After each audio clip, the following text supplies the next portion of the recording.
Selamat pagi, saudara yang terkasih dan dikasihi Tuhan Yesus Kristus. Jumpa lagi dalam Resapi hari ini Selasa 23 Mei 2023. Masih di masa Pentakosta. Sebelum kita akan dengar firman Tuhan, mari kita berdoa terlebih dahulu. Saya hantarkan. Bapa kami yang bertahta di dalam kerajaan sorga yang mulia, dikuduskanlah namamu, datanglah kerajaanmu, jadilah kehendak-mu di bumi seperti di sorga. Puji dan syukur kami naikkan kepadamu Tuhan untuk berkat dan kemurahan-Mu yang kami rasakan di sepanjang hidup kami. Terlebih untuk hari ini Tuhan, kami bersyukur bahwa kami masih Engkau berikan kesempatan untuk belajar firman Tuhan. Kiranya Tuhan berkati kami yang mendengarkan firman-Mu, juga Tuhan berkati hamba Tuhan yang menyampaikan firman-Mu. Kiranya Roh Kudus-Mu memampukan kami untuk bisa mendengar, merasakan, dan melakukan sesuai firman Tuhan. Dan akhirnya menguatkan iman, kepercayaan kami. Kami juga mohon pengampunan Tuhan untuk segala dosa, kesalahan, dan perbuatan kami yang tidak berkenan di hati Tuhan. Hanya dalam pengasihan Putra Tunggal-Mu Tuhan kami Yesus Kristus, kami naikkan doa kami ini. Amin. Saudara yang terkasih dalam Tuhan Yesus Kristus, perubahan besar harus terjadi. Ini judul yang saya beri untuk resapi pada pagi hari ini. Perubahan besar harus terjadi. Dan firman Tuhan akan kita baca bersama dari Injil Yohanes 21 ayat 15 sampai dengan 19. Injil Yohanes 21 ayat 15 sampai 19. Demikian firman Tuhan. Sesudah sarapan, Yesus berkata kepada Simon Petrus, "Simon anak Yohanes, apakah engkau mengasihi aku lebih daripada mereka ini?" Jawab Petrus kepadanya, "Benar Tuhan, Engkau tahu bahwa aku mengasihi Engkau." Kata Yesus kepadanya, "Gembalakanlah domba-dombaku." Kata Yesus pula kepadanya untuk kedua kalinya, "Simon, anak Yohanes, apakah engkau mengasihi aku?" Jawab Petrus kepadanya, "Benar Tuhan, Engkau tahu bahwa aku mengasihi Engkau." Kata Yesus kepadanya, "Gembalakanlah domba-dombaku." Kata Yesus kepadanya untuk ketiga kalinya, "Simon anak Yohanes, apakah engkau mengasihi aku?" Maka sedih hati Petrus, karena Yesus berkata untuk ketiga kalinya, "Apakah engkau mengasihi aku?" Dan ia berkata kepadanya, "Tuhan, engkau tahu segala sesuatu, engkau tahu bahwa aku mengasihi engkau." Kata Yesus kepadanya, "Gembalakanlah domba-dombaku.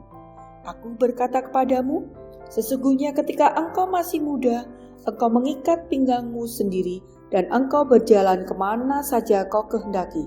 Tetapi jika engkau sudah menjadi tua, engkau akan mengulurkan tanganmu, dan orang lain akan mengikat engkau dan membawa engkau ke tempat yang tidak kau kehendaki." Dan hal ini dikatakannya untuk menyatakan bagaimana Petrus akan mati dan memuliakan Allah. Sesudah mengatakan demikian, ia berkata kepada Petrus, "Ikutlah aku."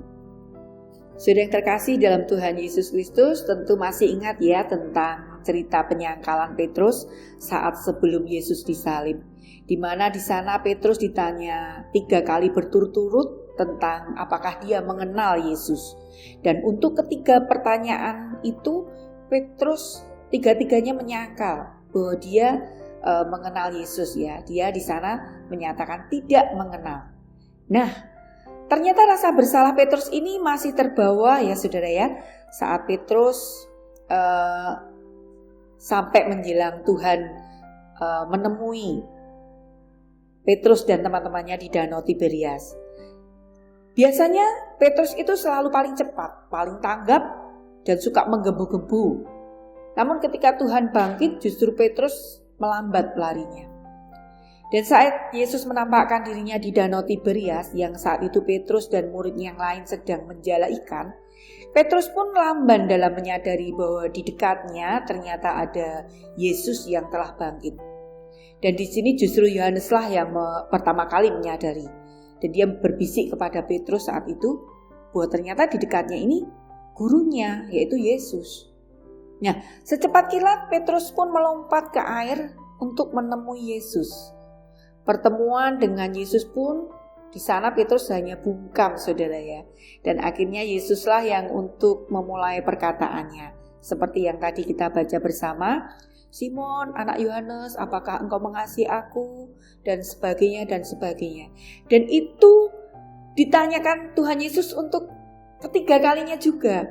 Di sana Petrus menyadari bahwa dia sangat sedih ketika Tuhan Yesus bertanya untuk ketiga kalinya. Nah, di sini saudara yang terkasih dalam Tuhan Yesus Kristus, problemanya Tuhan mau menjamah hati Simon Petrus yang masih memiliki akar pahit dari rasa bersalah dan penyesalannya. Tuhan ingin menyembuhkan sebenarnya, ingin menyembuhkan luka batin Petrus sebelum Tuhan memakai alatnya. Jadi luka batin Petrus terlebih dahulu dijamah Tuhan sebelum Tuhan memakainya nanti, yaitu untuk mengembalakan domba-dombanya. Saudara yang terkasih, selama ada luka di dalam hati kita, maka itu akan menghambat pencurahan Roh Kudus di dalam diri kita. Betul ya?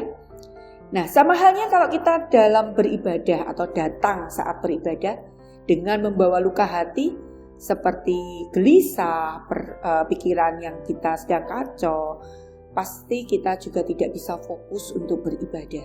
Dan akhirnya kita tidak bisa merasakan sentuhan Roh Kudus di sana. Dunia tidak dapat dipulihkan ya saudaranya sebelum dari Samaria. Kota yang belum dapat dipulihkan sebelum Yudea. Dan Yudea pun harus dimulai dari Yerusalem. Sebelum Yerusalem maka setiap pribadi harus dipulihkan terlebih dahulu. Seperti tadi Yesus akan memakai Petrus, tetapi Yesus harus memulihkan hati Petrus terlebih dahulu.